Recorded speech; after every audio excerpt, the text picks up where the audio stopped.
Hi and welcome to another episode of eCom at One, and today's guest is Olga Wojas. Now, Olga is the UK country manager at DataFeedWatch. Their company helps merchants grow using different feed solutions, and it's actually a product that in our agency we've used for many years, and it's something that we can very much vouch for. How are you doing, Olga? Olga, you okay?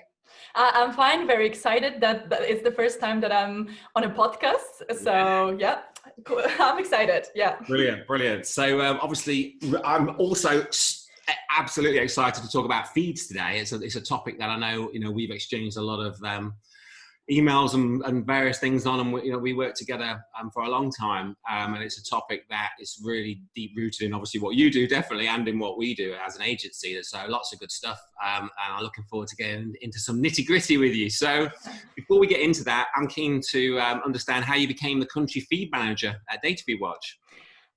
Yeah, it's a good question because I guess what country manager does, it's different per each company. So, well, first of all, how I got to work at DataFeedWatch. So I did study e-commerce at the university. My master degree, it's actually e-commerce. So DataFeedWatch is my first digital marketing e-commerce job. And what is interesting here, I'll tell you something interesting, is that I really enjoyed the courses we had at the university. It was like a lot of very practical, Google Ads, setting up actual campaigns in Google Ads, a whole half a year course on analytics, a lot of really good stuff. Oh, yeah. But no one ever mentioned anything about feed marketing or feed management. So, from today's perspective, I think it proves that it's kind of an underrated area of marketing, considering how important that area can be when it comes to e-commerce. So when I joined DataFeedWatch, I really had a lot to learn. I'm actually still learning. It's not only because digital marketing is such a fast-changing field. It's also because the company is growing so fast. We became from just a regular feed tool.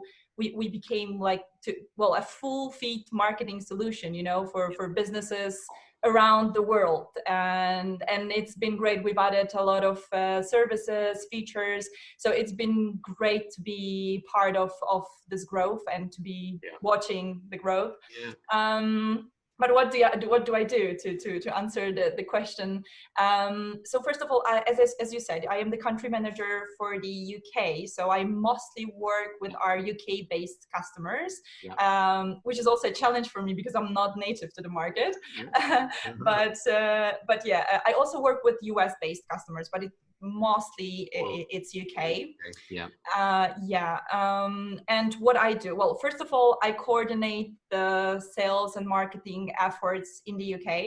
I keep track of what is new when it comes to shopping channels, marketplaces. We have a lot of integrations. We are integrated with really a lot of channels, and on the other end with a lot of e-commerce platforms. So there's always a lot to keep track of, and that's what I'm busy with. But on the other hand, and that's a huge part of my job, is that I basically help our clients. I work with smaller and bigger customers, so really small merchants, or also well-known global brands. So I am with them during the whole process. So we review their feed, the current feeds together. I try to understand their situation. I try to give some good advice on what are their possibilities. I kind of share the knowledge. I can't tell you how many feeds I've set up in my life. I guess maybe for the listeners to the podcast, obviously as a company, we as a company, we have X amount of clients. As an agency, or we have two agencies here, but obviously you're dealing with, as a company, not just the UK, but you're dealing with hundreds and hundreds of agencies. So you are looking after tens of thousands of feeds. Would that be fair to say? Oh, definitely. And these are very different feeds. It could be, we work either with merchants directly or with agencies. So there are feeds coming from all over the world, and sometimes even if I work with a UK client, I manage the feeds in different languages if they advertise in foreign markets. So that's really a lot of experience that you can get on a daily basis. And then this is why we are in the process with the client, because we just want to share this knowledge. And this is the part of my job that I really enjoy, because I am in touch with our customers literally every single day. So it's really a good feeling to help, because I see a lot of people struggling, you know, with the feeds, and it's great to when they come with a messy feed, and you are able to very quickly help. Yes, the best one. Yeah, I can do this. We can do that. We can sort this out. We can Okay. Yeah. Obviously, you're a lot of experience there in feeds, and you're looking after the whole of the UK. And obviously, but also you've got a team there that are also looking after the rest of the world, and you obviously did some other countries as well.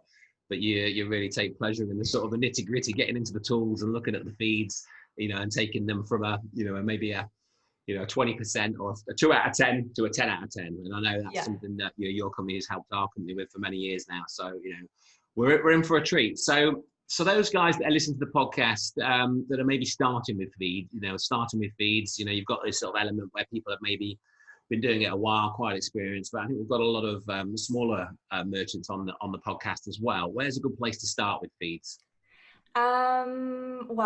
First of all, you have to have a store.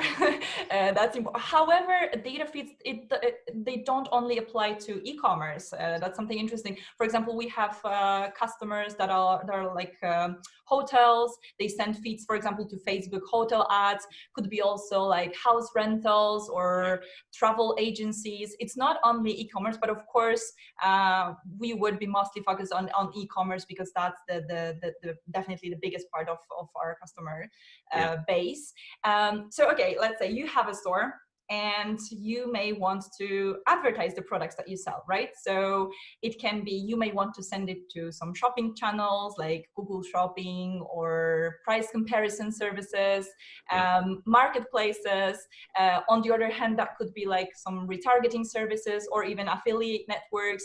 There's really a lot of different channels that you may want to send your products to. And for this, you need a feed.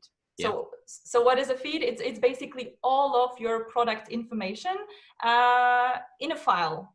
So it's a file with all your product information, and there's plenty of different options on how you could export such a file and send it to channels. You know, if you are using a shopping cart, like an e-commerce platform such as, I don't know, Shopify, Magento, BigCommerce, WooCommerce, there's plenty of these.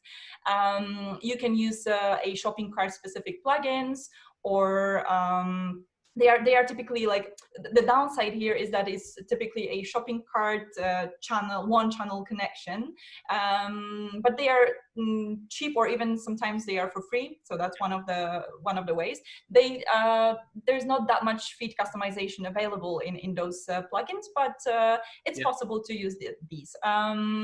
You can of course always manually upload your products to the channels. I think Google Merchant Center quite recently enabled adding product by product.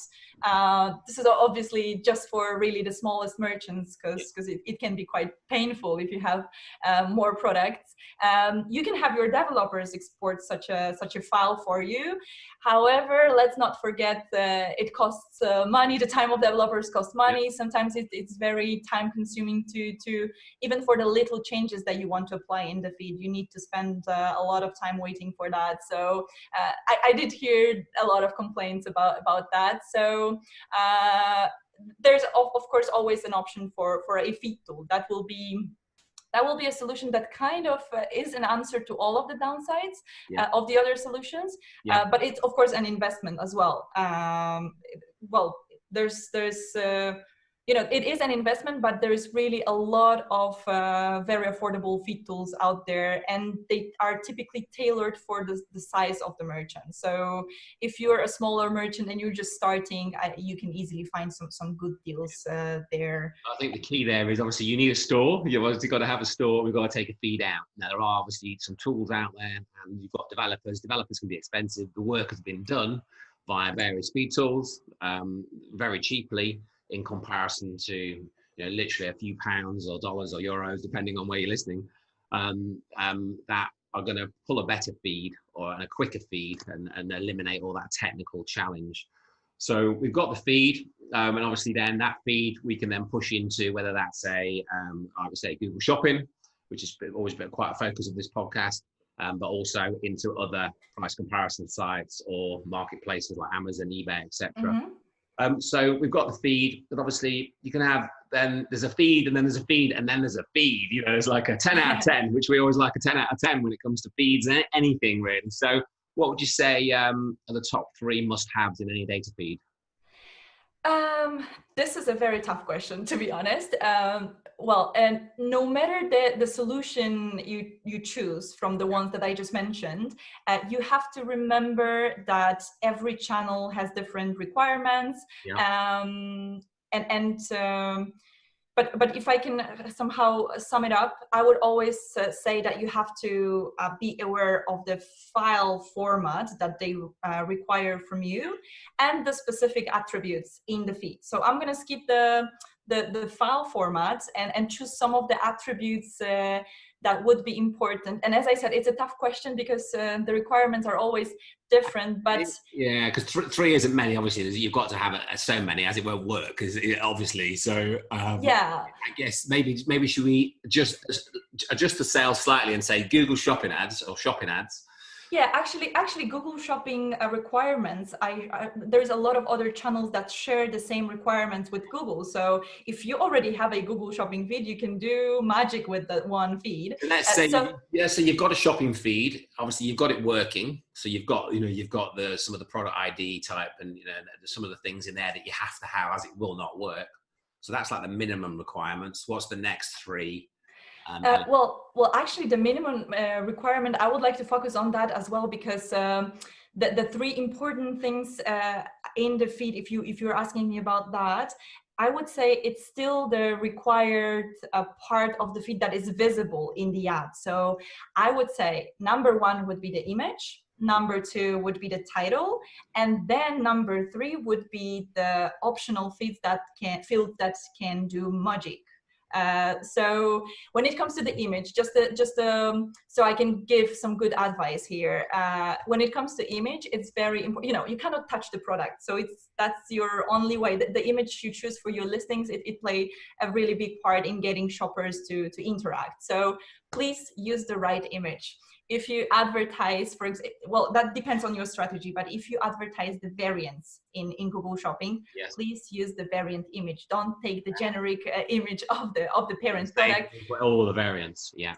Exactly. So if you sell yellow Converse, have yellow Converse on the picture. Same goes for making sure that the images that you're using are of good quality, have appropriate size. When it comes to image content, for most of the cases, the white background does the job. However, there are case studies showing that for apparel products, it's lifestyle images that do better. Yeah. So that would be people wearing the product, would it, more so? Exactly. Yeah, this is what we call lifestyle images. Yeah. And I think one last thing would be not to forget to add additional images. There is a part of it's an optional field for Google Shopping, additional image, and then you can add extra images. For example, if you have a product from different angles, so you can add that as well. So that would be about the image. Now the title, I said the image would be the first, but actually I think title is more powerful. I mean, no one knows the algorithm, but of course it's title that that part of the feed is deciding if your product will be associated with some search terms, right? So when it comes to title, enhancing your product titles, it improves the performance immediately. And there was a lot of studies showing that. So 2 things to remember. Make sure, it's perfect if you can do a keyword research and then you make sure that all these keywords are in the titles. And second thing, think of what makes people click on the title. So these two things. So add keywords, add the variant specific details like color or size. If you don't want to miss those search terms, you know, like if people search for specific colors of products, add the color to the title. Avoid capitalization. Don't include any promotional text that can be suspended. I mean, it's a policy violation. Yeah. Order of words in the titles, it does matter. So the best keywords, the strongest keywords, they go at the very beginning. I had a few days ago, we were setting up, well, no, I think it was last week, we were setting up with a client that was selling electronics. I mean, no, it was batteries for different kind of devices. And what people do when they search for these batteries, and they search for specific model number. So what we did, we put this model, we changed the order, and we put this model number at the very beginning of the title. And I think it's been doing great for the campaign. That's so great one, isn't it? Great. Yeah. SKU numbers, manufacturer part numbers. You know, people that obviously the intent on searches like that is crazy. If you've already gone through the fact that you want a 55-inch, you want a Samsung, you want the TV, you want the the XY9 42 55 model, you type in that model number, everybody knows that obviously the intent on searches like that. And if your product titles have got those in, when somebody's searching for them in Google, you know, your shopping ads, product listed ads are going to show a lot. Well, there's a lot more chance, isn't there? You know. Exactly. I mean, this is not going to work for all the verticals, of course. I mean, for apparel products, don't put the model number in the title. But as you said, the electronics, definitely that could work. So that would be the title. And then the power of optional fields that I see a lot of people not really appreciating, or just skipping the optional fields, because the required ones are there, all is fine, approved. That's it. Don't do that. Optional fields can really enrich your product feed and improve the performance of the feeds. What would be your go-to optional feeds then? Optional variables. Yeah, so as I said, additional images, that would be the first thing. Then the sale price. I see a lot of people with products that are on sale, discounted, and they do not add that information to the feed. So they don't let Google know about the sale price. So Google cannot really show that on the ad. So it's important to add it. There is also a field, item group ID, which allows you to kind of group your products into families of products if you advertise variants. And then, for example, if someone clicks on the ad in Google Shopping, you see this drop down with other variations of that product. So you can quickly search through. Of course, a must be is the variant specific attributes. If, for example, for apparel products, I think you tackled that with Andrew. There are some specific fields like color, size, gender, age group that should be added as well. It's a requirement, but it's always good whenever you sell variants of any kind of products. It's good to add this variant specific attributes to the feed. You would add that as a custom label? Not really. I would add that as, you know, like color has a specific field. Size the same. Now Google will soon allow to add highlights of the product. So if it doesn't fall under color, size, gender, age group, you can also add it as a separate field. But custom labels, that's great that you mentioned custom labels, because it is really powerful, not that much when it comes to improving the performance of the feed itself, but this is a good tool for the for setting up the campaigns. Campaign structure. If you want to break down the campaign, if you want to group your products based on, I don't know, product type. Actually, for product type, you have a separate field that you can set up, and it's not the same thing as Google category. That's another thing to remember about. Typically, our customers... You're on a roll now. Bro, we've got a lot of things there, haven't we? We've got, I think that last 8 minutes, that's real gold there, guys. If you're listening into the podcast, those multiple images for the multiple variants, that's one that we see always missed. If somebody's searching for the blue version of this shirt and they see the pink one in the feed, it's like, well, they're not going to buy that product, are they, in reality? And that's just a big problem, but it's quite an easy thing to resolve. adding in additional data to the titles. And I think we'll park that one for a second because that can be quite a difficult one. But obviously, there's ways to use tools and scripts and automation. So we'll come back to that one because that's what I think we should dive into. Because straight away, you speak to merchants like, well, I can't sit here and change all my products. I can't go into my Magento and change everything. And we're not saying that. We're saying, well, we are potentially saying that, but there's ways to plow through that quite quickly. And then adding in and looking at all these additional attributes that quite often get missed. And I think when you look at that data set as a whole, if you've got blanks in it, that's a problem. So we've got to go through and make sure everything's populated. So I think I'd really recommend to maybe hit pause now on the podcast and rewind 8 minutes and just listen to that piece, because quite often those things, they're quite straightforward, but they are usually missed because quite often we take a feed, we push it in the merchant, we go, hey, we got 85% through, and then we put our products through. 3 months later, we go, Google Shopping didn't work. And that's because you haven't gone in and really, really, really sort of manipulated that feed, adjusted extra data, extra variables in there. So going back to the titles. Just one thing that I think I'm actually going to use this podcast and send it to every new customer that I get. It would be a good idea. Yeah. That sounds great. So obviously you've got 5,000 SKUs, 10,000 SKUs, 20,000 SKUs. I think we've got sort of clients with 30, 40,000 SKUs.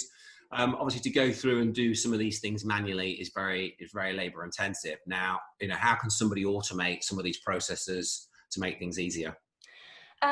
So as I said, there is at least a few ways on sending a feed from a store to a channel.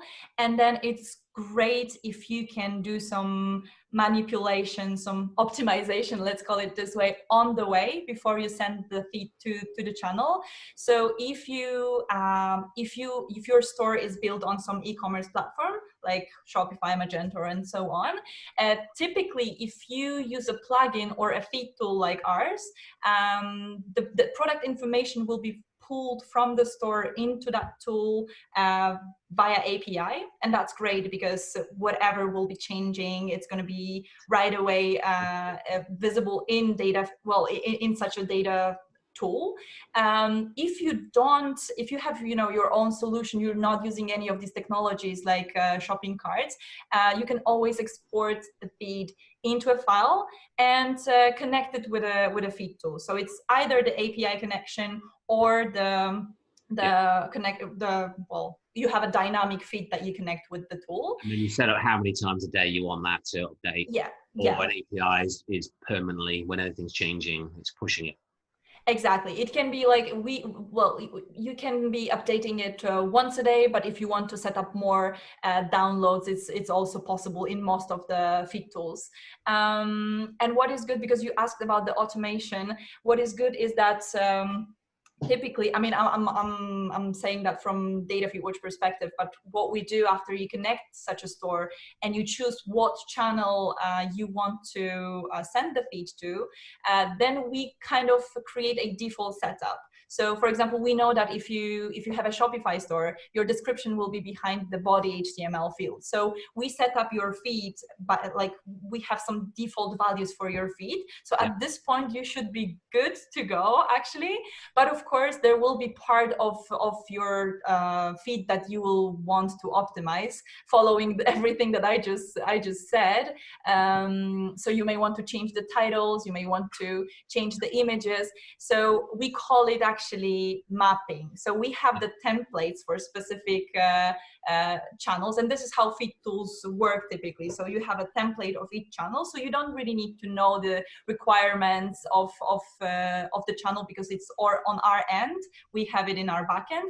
Your job would be typically to basically fill out such a template with your product information, and that's what we call mapping. So to make it as automated and as little painful as possible, there is quite a lot of different features that you can use. Typically, the system would be based on rules. So you can set up different rules to cover all of your products, not only the current products. And that's an important thing. You don't have to worry. If you set up the rules the right way, if you add new products, they should be covered with your rules anyway. So this is the good side of the automation, that you may set up everything once, and there is a chance that you will not be getting back to the feed tool for quite a while. And of course, we have you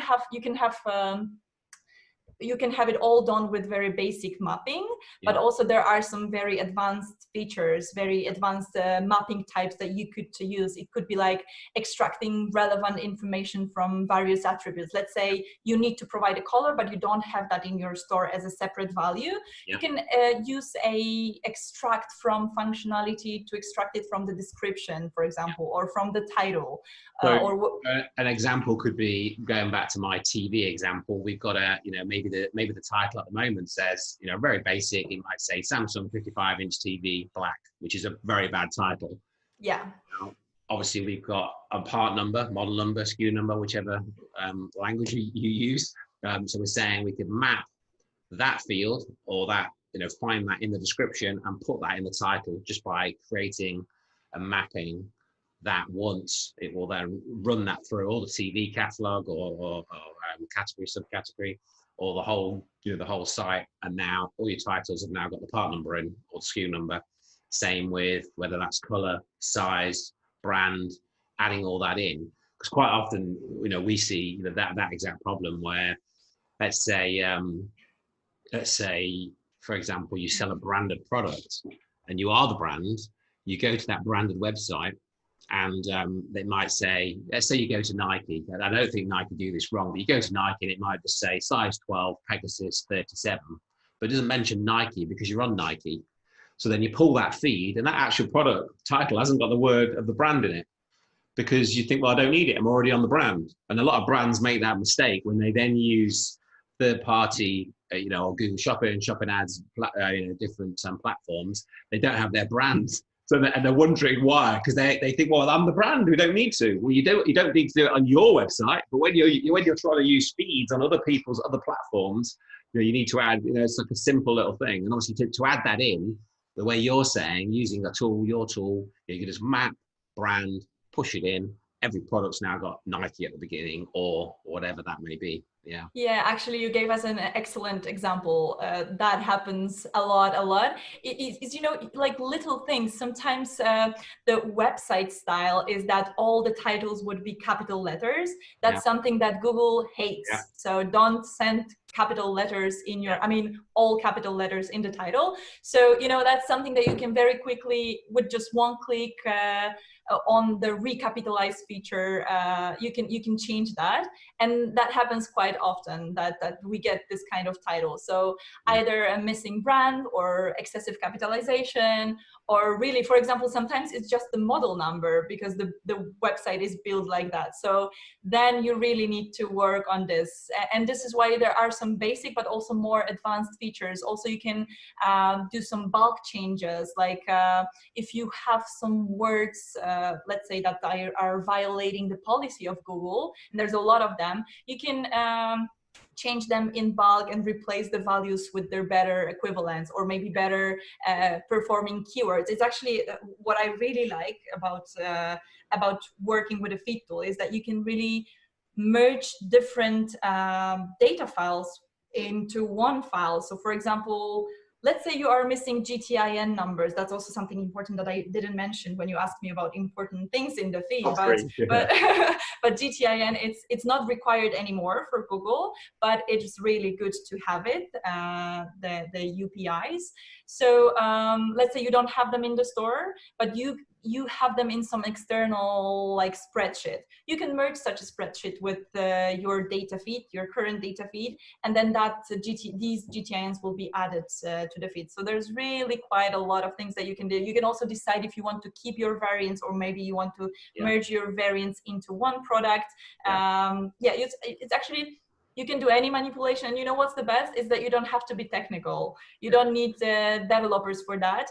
This is why it's important to find a tool that that has an intuitive interface, because the complexity, there's a lot of different things that you can do. So it's good to have a simple, interface. Yeah. I think the big thing there, just to clarify to the listeners, is, you know, we're taking this feed from your store, and obviously it's taking what is already there. We're then manipulating sort of over here before we push it back. So we're not changing anything on your website, and we are making your data, you know, so much stronger, better than the competitors, better than what you have. Because the reality is the amount of merchants that will just take a feed and push.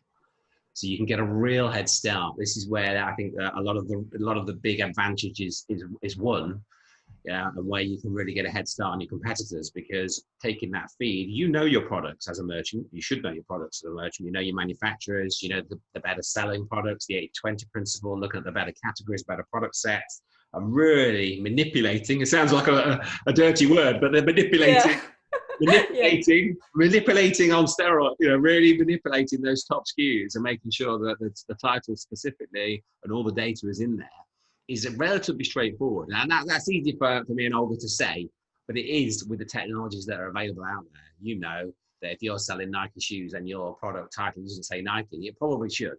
You know, you know, so to add that in, you haven't got to sit there and type Nike 700 times. You've just got to say, find me these products, insert this variable, click, boom. You've got 700 SKUs that have now been adjusted. So using obviously tools like DataFeedWatch enable you to do that very quickly. And as I've said, you know, is a tool we've used for, I don't know actually how long, but a long time. You know, we have a guy here, our head of lead technical, who's been on the podcast also, Andy. Episode 16, I think I might have got that right. It was a good one, and I was impressed with his knowledge about feeds, so I definitely recommend to listen. I'll pass that knowledge on.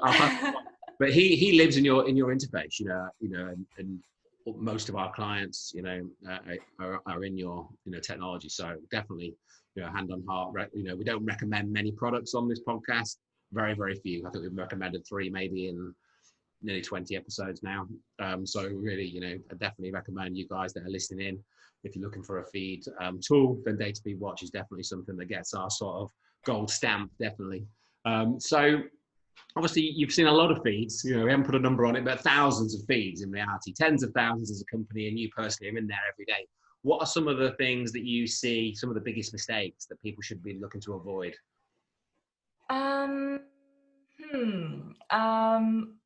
When it comes to feeds, I would say, okay, so maybe something more general. I've noticed a lot of people that are, it's a mistake because they are advertising very low margin products, and that's not always the right thing to do. And sometimes they advertise products that for different reasons people will never buy, or they will buy, but not in that very specific channel that they send the feed to. So that's one thing. And something much like more related to the feed, I would not agree. Let's say I send my feed to Google Merchant Center, I see 30% of products disapproved, and I say, oh, that's okay, I still have the 70%. And it's, you know, sometimes these are issues that you're not able to fix, but in most of the cases these are just, you know, silly mistakes or silly issues that you can easily fix with just a few clicks. So I don't know, if 30% of your products are missing description on the website, and because of that you cannot advertise them, it really doesn't make sense to give up on that, right? So you are lazy, I think is the reality. You need to get somebody on the team to sit there, get them some headphones, get them to sit there and get it exactly sorted. Especially that you do it once and then you're done, and then you can just enjoy the new sales that you're getting from these channels. Those sort of things keep me up at night. If you've got you know, if you can see there's clearly a problem, go, oh, that's okay. It's not, because there's a thing called high score as well in Google, where you're getting points for, you know, the health of your feed and the various aspects of your feed. And if you're pushing things through that are clearly wrong, you know, you're not sending that, you're not getting a good score for that. I could talk about that one all day, but yeah, but you know, it also happens the other way around. You know, it happens that we have people coming to us telling us, let's get rid of the errors, that's what I need, and that's the only thing that I need. So they have the descriptions, images, titles, and then that's it. Google will not show you that your titles are not well optimized. So don't be too comfortable with your feed being 100% approved. Just work on it a little bit more, especially the titles, images, and all those things that I mentioned. And then you will really be able to see the power of feed optimization. Do you have any thoughts on, so let's say you've got a feed, you know, you've got, like you say, obviously there's certain SKUs using this 80-20 principle, something we're very obsessed with. We wrote various books on it over the years. There we go. So yeah, we even wrote a book on the 80-20 principle for Google Shopping. So you've got your feed, and obviously you know, the 20% of the SKUs are making a lot of the money, but maybe you're focusing in the wrong area. You're trying to sort out the disallowed products. What you can use, or some people use and we use, is supplemental feeds to try and break up the different elements of the feed, different types of products. Have you got any thoughts on supplemental feeds? Yeah, the supplemental feeds, well, for example, the inventory feed, like that allows you to, because like by default, your product information will be fetched into Google Merchant Center once a day. But if you want your inventory and prices to be uploaded more often, then of course you can use the inventory field. Then don't forget to set up also the download of your feed from the store as a 4 times a day, and yeah, in this case, this supplemental feed like that will work perfectly. But that's for the case when your inventory and prices are changing often. Yeah. Okay. Yeah. Right. So this is going so quick, and I don't feel like we're even halfway there yet. So obviously a lot of things there, a lot of different sort of tips and whatnot. But have you got any like real like secret tips, if you like, that are just like that nobody really knows about, maybe, or certain things that are a little bit less talked about, blogged about, talked about, you know, sort of secret bits and bobs there? Yeah, I mean, I would have a lot of tips on like tricks. Actually, we have like a lot of our customers, they share their tricks, what they do with the feeds via case studies that we publish. We like to share our success stories from our customers a lot. So you can always find this. I'm not going to talk about this because this is not secret. One thing that comes to my mind that would actually be a trick that Google doesn't even recommend, but maybe I would recommend, would be, because you know, it is said that ID field, it doesn't influence the performance of your ads.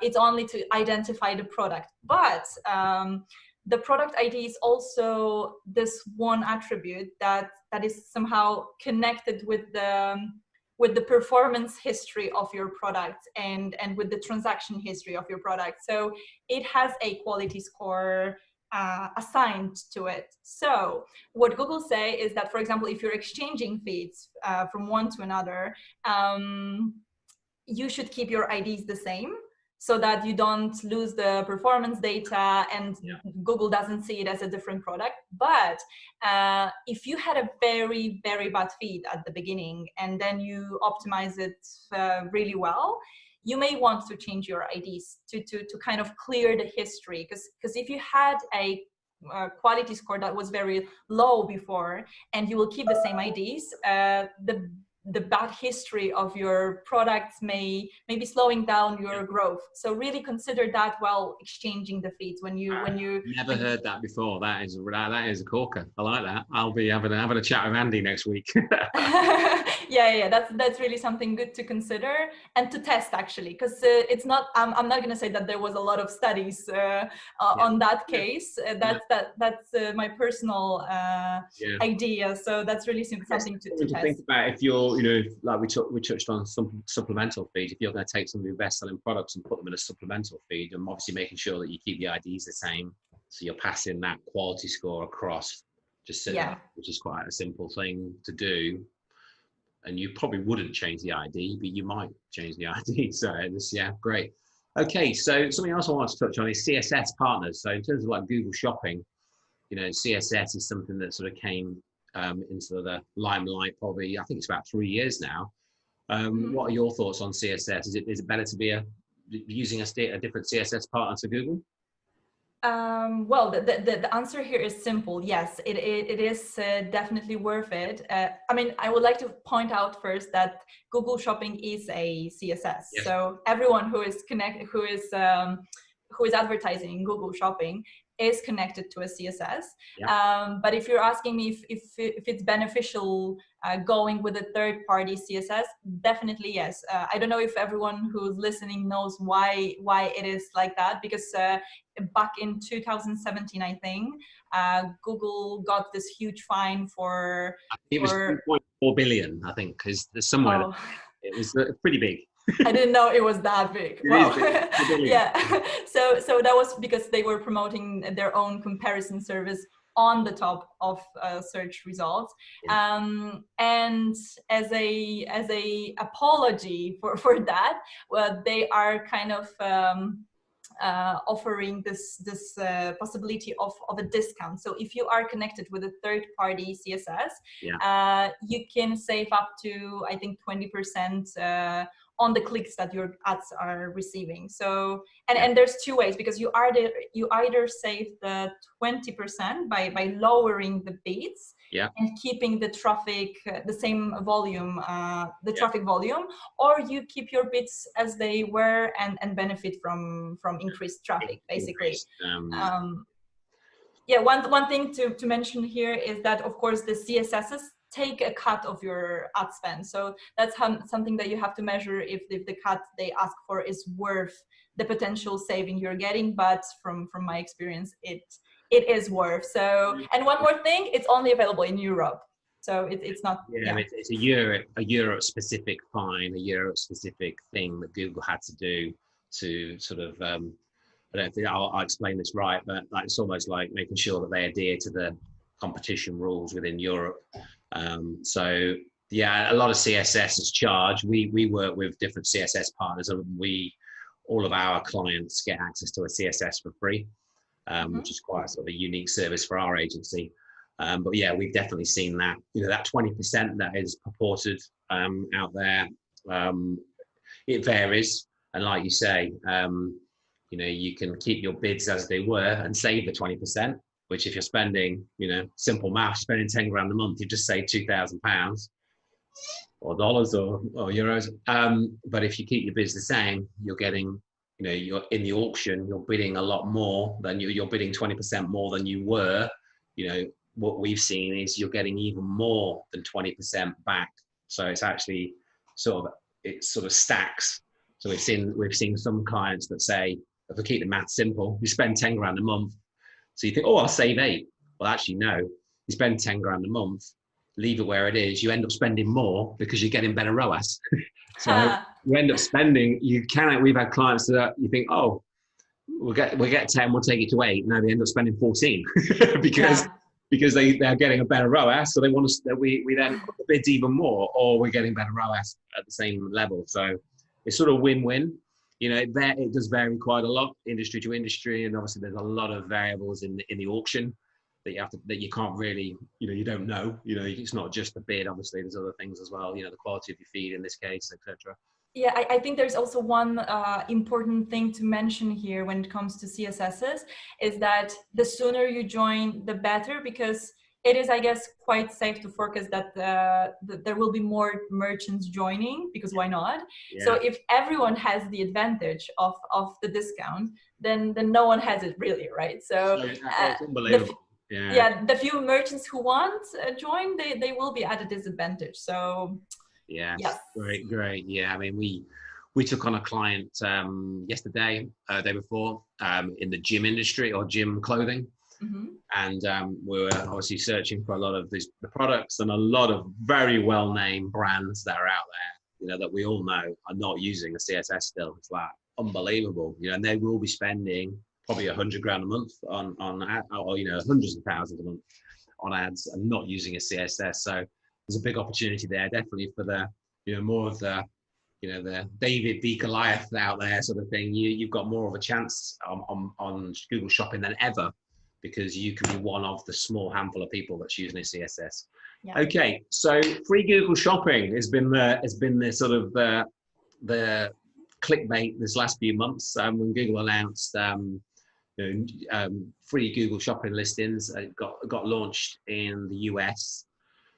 It's not quite here in Europe yet, and I believe that is because of this problem with the competition laws. So they're still sorting that out, and that's going to come to the UK and Europe soon. But have you got any tips on, or any recommendations to people on this sort of free Google Shopping, how they can appear, how the guys can appear in the listings for that?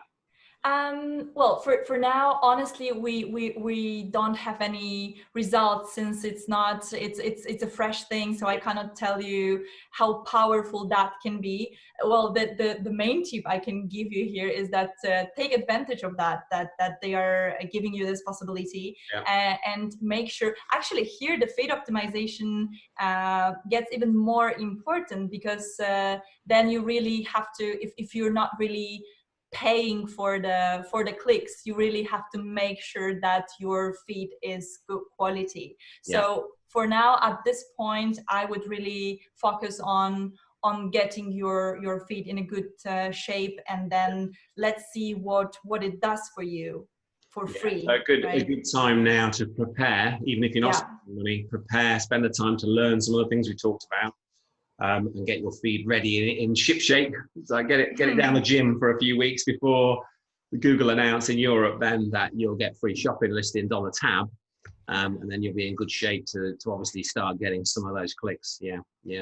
So you're seeing it in some of your US clients though, I guess. Sorry. In the clients that DataFeedWatch has in America and the US, you're seeing click through on those.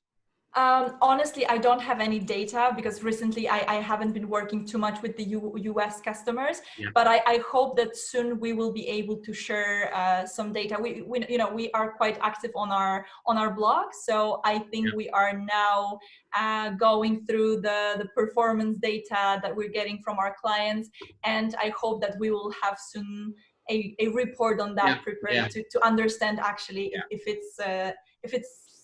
it's as big as we think it might be. Yeah, it's literally that new, isn't it? It's still feeding through. I think we've got a few US clients, not many to be fair, just a handful, and they have got it. They got the notification came up in the account probably about 3 months ago now, and it's sort of trickling through. But again, we don't have that many US clients in comparison to the UK. So I think stepping away from feeds for a second and looking at e-commerce as a whole.